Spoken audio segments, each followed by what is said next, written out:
Welcome back, everyone, for another deep dive. Today we're diving into a story that's straight out of a spy thriller, honestly. Remember last year, that October 7th attack? Yeah. It was huge news.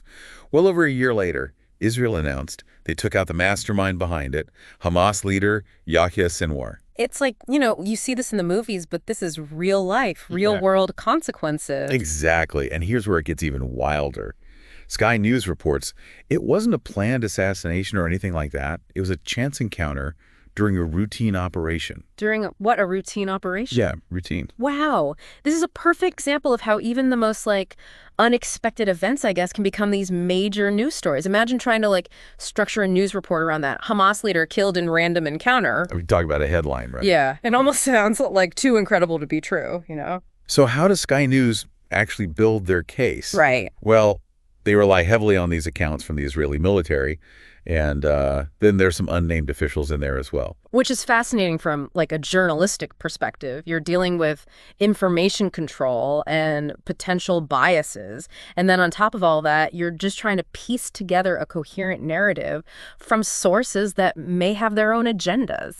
Right. This is why understanding the mechanics of news reporting, like source selection and things like that, are so crucial for you, the viewer, to be informed. Okay, so we have this almost unbelievable premise for a news story, right? Yeah. How does Sky News actually turn this whole thing into a compelling report? Well, they take you, the viewer, right into the action. They describe, Israeli troops encountering three figures, and then a firefight breaks out.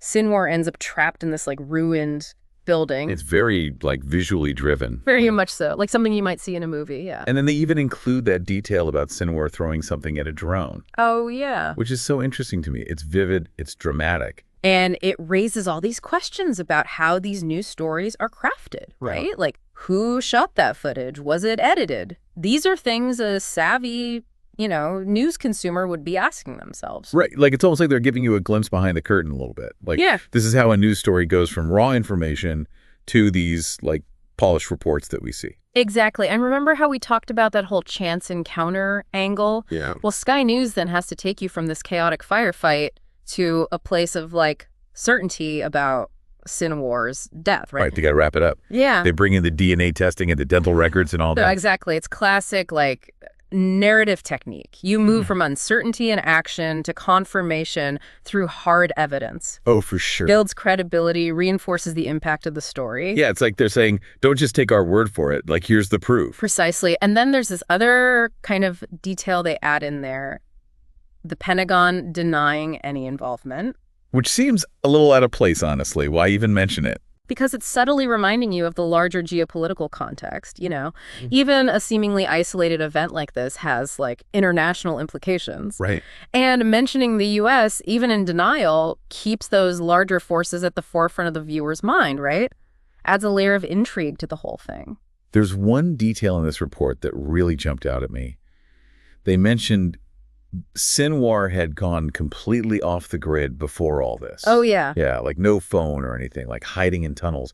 They make him sound almost like a mythical figure in a way. It's a very deliberate choice of language, wouldn't you say? It enhances the narrative, for sure. Totally. Yeah. And it kind of makes you wonder, how do you just randomly find someone who's not even trying to be found? And that's the question, right? That Sky News is kind of subtly putting in the viewer's mind, was this really a chance encounter, or was there something more going on that, behind the scenes that we don't know about? Yeah. It makes you question the, that official narrative. Right, exactly. Which can be a powerful tool in these news reports, right? Makes you want to know more. Mm-hmm. Makes you want to investigate, do more digging. Speaking of digging deeper, Sky News calls Sinwar's death this huge blow to Hamas.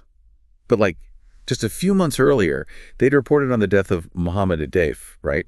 Who was another top Hamas leader. Right. So if they lost one key figure, how much of a difference does losing another really even make?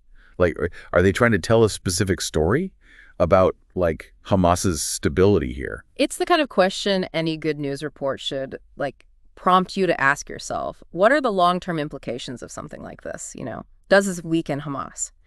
Or does it potentially fuel more unrest and instability?